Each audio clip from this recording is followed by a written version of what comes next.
मोदी सरकार को दूसरों के घरों से कुर्सियां उधार लेकर अपना सत्ता का घर संभालना पड़ रहा। कांग्रेस अध्यक्ष मल्लिकार्जुन खड़गे ने पीएम मोदी पर बोला हमला। कहा प्रधानमंत्री ने देश को गारंटी दी थी कि 2022 तक हर भारतीय के सिर पर छत होगी। ये गारंटी तो खोखली निकली। अब 3 करोड़ आवास देने का ढिंडोरा ऐसे पीट रही है जैसे पिछली गारंटी पूरी कर ली। जैसे को तैसा केंद्र में नई सरकार का गठन होने के बाद अब चीन को उसी की भाषा में जवाब देगा। भारत बदले जाएंगे तिब्बत के 30 स्थानों के नाम। कॉलेज यूनिवर्सिटी में एडमिशन लेने वाले छात्रों के लिए बड़ी खबर। अब साल में 2 बार ले सकेंगे दाखिला। यूजीसी अध्यक्ष जगदीश कुमार ने कहा कॉलेज और विश्वविद्यालय में छात्रों के लिए 2 सत्र चलाए जाएंगे। जो छात्र पहले सत्र में एडमिशन लेने से चूक जाएंगे वे दूसरे सत्र में एडमिशन ले सकते। आंध्र प्रदेश में नई सरकार बनने के लिए चंद्रबाबू नायडू को सर्वसम्मति से चुना गया। एनडीए विधायक दल का नेता टीडीपी प्रमुख ने गवर्नर से मिलकर सरकार बनाने का दावा किया पेश। आज सुबह 11:27 पर लेंगे सीएम पद की शपथ। कार्यक्रम में पीएम मोदी और बिहार के मुख्यमंत्री नीतीश कुमार भी होंगे साथ। नहीं बचेंगे जम्मू में बस टेरा रटे के गुनहगार। आतंकी सेना और सीआरपीएफ की 11 टीमों ने रियासी के जंगल को घेरा। कमांडो ड्रोन भी उतारे। वहीं एनआईए कर रही हमले की चुनाव खत्म होते ही एक्शन में यूपी की योगी सरकार। पहली बैठक में कैबिनेट ने लिए कई ताबड़तोड़ फैसले। नई तबादला नीति को मिली मंजूरी। 41 प्रस्ताव पर लगी मुहर। वहीं महाकुंभ 2025 की तैयारियों का प्रस्ताव भी किया पास। 4000 हेक्टेयर में लगेगा मेला। भारत में बनी दवाओं पर बढ़ा दुनिया का भरोसा। फार्मा के साथ मेडिकल डिवाइस के निर्यात में भी पिछले 2-3 सालों से 12 से 15% की देखी गई बढ़ोतरी। निर्यात में बढ़ोतरी के साथ ही दुनिया में भी बढ़ रहा देश का कद।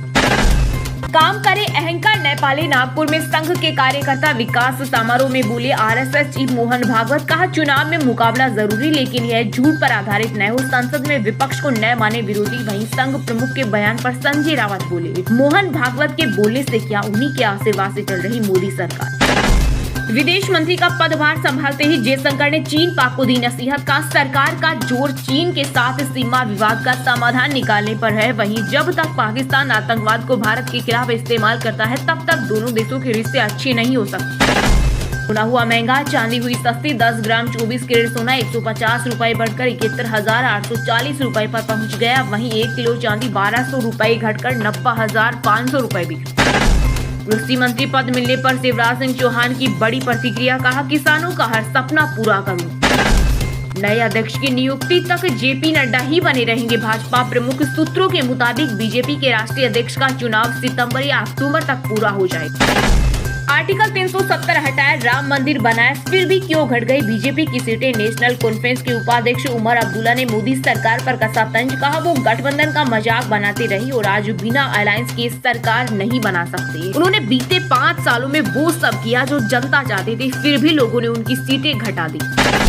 मध्य प्रदेश राजस्थान में प्री मानसून बारिश शुरू। मौसम विभाग ने दोनों राज्यों के 35 जिलों के लिए जारी किया अलर्ट। गुजरात में 13 जून तक पहुंचेगा मानसून। वहीं बिहार में एक्सट्रीम हीट वेव का रेड अलर्ट। यूपी में बिजली उपभोक्ताओं को लगा बड़ा झटका। अब नया कनेक्शन लेना होगा महंगा। घरेलू से लेकर अन्य उपभोक्ता के नए कनेक्शन की दरों में जहां 30 से 50 वहीं उद्योगों के नए कनेक्शन का खर्चा 100% से ज्यादा बढ़ जाएगा।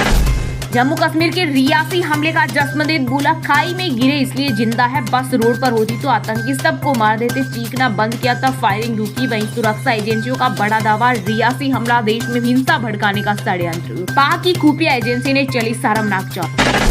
केदारनाथ धाम की यात्रा में बने कई कीर्तिमान। बीते 1 महीने में रिकॉर्ड 7.66 लाख श्रद्धालुओं ने किए बाबा के दर्शन जो यात्रा के इतिहास में नया रिकॉर्ड है।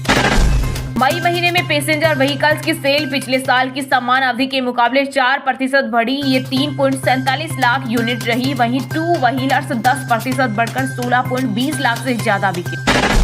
500 साल पुरानी चोरी हुई कांस्य मूर्ति भारत को लौटाएगी ऑक्सफोर्ड यूनिवर्सिटी। इसके बारे में कहा जाता है कि यह तमिलनाडु के एक मंदिर में चुराई गई थी।